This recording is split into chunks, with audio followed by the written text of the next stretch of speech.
Hello friends, आपका struggle academy YouTube channel में आपका स्वागत है। और आज की करंट अफेयर क्लास को हम देखते हैं। वह राज्य जिसके मुख्यमंत्री के स्टालिन ने सरकारी स्कूल के छात्रों के लिए मुफ्त नाश्ता योजना की घोषणा की। तमिलनाडु। तमिलनाडु के मुख्यमंत्री के स्टालिन ने सरकारी स्कूल के छात्रों के लिए मुफ्त नाश्ता योजना की घोषणा की। यह योजना इसलिए शुरू की गई क्योंकि यह पाया गया कि आमतौर पर कई सरकारी स्कूली बच्चे स्कूल जाने से पहले अपना नाश्ता छोड़ देते हैं और यह उनकी पारिवारिक स्थिति और समय की कमी के कारण है, क्योंकि स्कूल उनके घर से बहुत दूर है। इस योजना की शुरुआत के साथ तमिलनाडु भारत का पहला राज्य होगा जो सरकारी स्कूली बच्चों को मध्याह्न भोजन के साथ नाश्ता प्रदान करेगा। वहीं बात करते हैं, कैटलिन नोआई किस देश की पहली महिला राष्ट्रपति चुनी गई? तो हंगरी की। कैटलिन नोवाक हंगरी की पहली महिला राष्ट्रपति चुनी गई। वे 44 साल की उम्र में हंगरी की सबसे कम उम्र की राष्ट्रपति भी हैं। राष्ट्रपति के रूप में उन्होंने जेनास एडर की जगह ली। नोवाक 5 साल के कार्यकाल के लिए इस पद पर रहेंगी। उन्होंने वर्ष 2018 से 22 तक नेशनल असेंबली के सदस्य के रूप में भी काम किया है।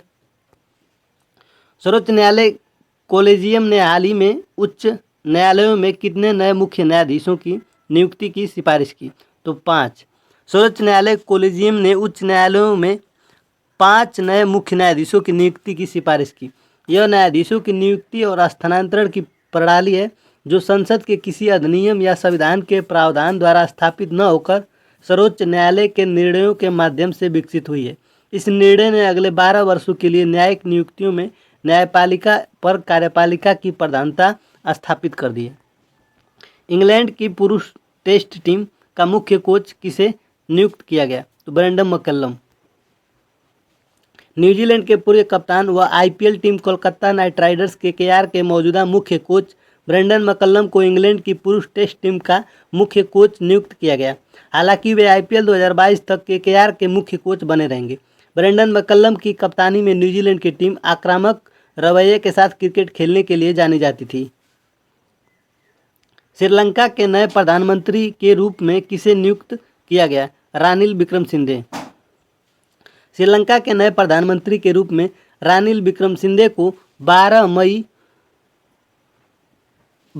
2022 को नियुक्त किया गया। बता दें, श्रीलंका सबसे बड़े आर्थिक संकट से गुजर रहा है। रानिल विक्रमसिंघे राजनीतिक परिवार से संबंध रखते हैं।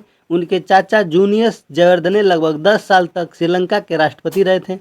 साल 1993 में पहली बार रानिल विक्रमसिंघे को श्रीलंका का प्रधानमंत्री बनाया गया था। बता दें, उनका प्रधानमंत्री के रूप में पहला कार्यकाल 1 साल से थोड़ा ज़्यादा चला था। चुनाव आयोग के अनुसार 15 राज्यों की कुल कितने राज्यसभा सीटों पर 10 जून 2022 को चुनाव होगा? तो 57 सीटों पर। चुनाव आयोग यानी इलेक्शन कमीशन के अनुसार 15 राज्यों की कुल 57 राज्यसभा सीटों पर 10 जून 2022 को चुनाव होंगे। बता दें, इन सीटों में उत्तर प्रदेश की बहुत ही महत्वपूर्ण है क्योंकि यूपी की 11 सीटें खाली हो रही हैं। वित्त मंत्री निर्मला सीतारमण एवं कांग्रेस के नेता पी चिदम्बरम का कार्यकाल खत्म हो रहा है। इसके अतिरिक्त तो वाणिज्य मंत्री पीयूष गोयल एवं अल्पसंख्यक मामलों के मंत्री मुख्तार अब्बास नकवी को भी दोबारा चुनकर आना बहुत जरूरी होगा। कपिल सिब्बल, जयराम रमेश एवं अंबिका सोनी जैसे कांग्रेस के कई बड़े नेता का कार्यकाल भी खत्म होने जा रहा है। किस केंद्रीय मंत्री ने 13 मई 2022 को पटवाई स्थित देश के पहले अमृत सरोवर का उद्घाटन किया? अब्बास नकवी। केंद्रीय अल्पसंख्यक कल्याण मंत्री मुख्तार अब्बास नकवी ने 13 मई 2022 को पटवाई स्थित देश के पहले अमृत सरोवर का उद्घाटन किया। रामपुर उत्तर प्रदेश में भारत का पहला अमृत सरोवर न केवल पर्यावरण की रक्षा और जल संरक्षण में मदद करेगा बल्कि आसपास के राज्यों के लोगों के लिए भी आकर्षक होगा। रामपुर के गांवों का इस सरोवर के बन जाने से भूजल स्तर भी सुधरेगा। सरोवर के विकास से ग्राम पंचायत की आय में भी वृद्धि होगी। हाल ही में किसने सशस्त्र बलों के जवानों के लिए संशोधित आवास मानक को मंजूरी दे दी? रक्षा मंत्री राजनाथ सिंह ने। केंद्रीय रक्षा मंत्री राजनाथ सिंह ने सशस्त्र बलों के जवानों के लिए संशोधित आवास मानक को मंजूरी दे दी।